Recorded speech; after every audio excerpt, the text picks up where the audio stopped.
because there's been like increasing standards of living in America, and isn't that in one way like a justification for it, the why it's still around, why capitalism, from my understanding, has triumphed and it's still strong? No, it's not.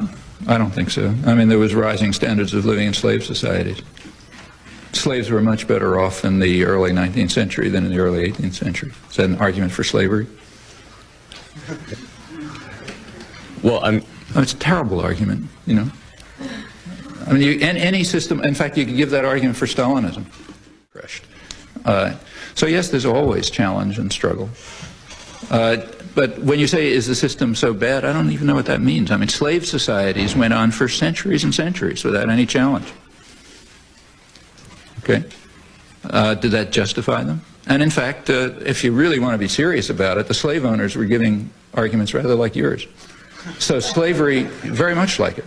Read, say, George Fitzhugh, who was the leading spokesman for the American, slave owners in the South.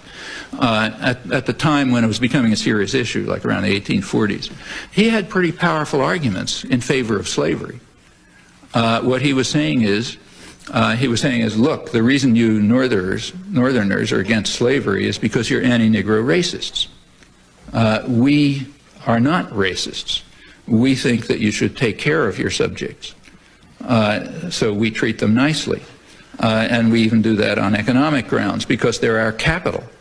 You know, like if I make an anachronistic analogy, if I buy a car and you rent a car, okay, and somebody comes a year later and has a look at the two cars, which car is going to be in better shape?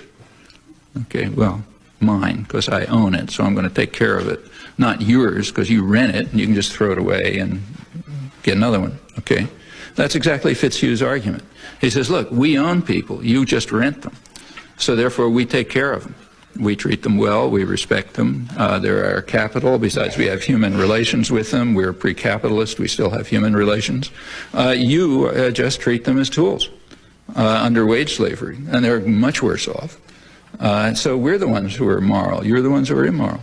And in fact, under the slave system, if you take a look, it was reasonably efficient.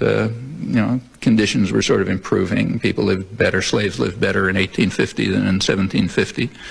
Okay, everything you're saying could stand as a perfectly good, not only could be a good argument for slavery, but was offered as an argument for slavery. Similar arguments were given for Bolshevism, or take, say, fascism. And it was, the economy was booming, people were better off, and so on. Is that an argument for fascism? No.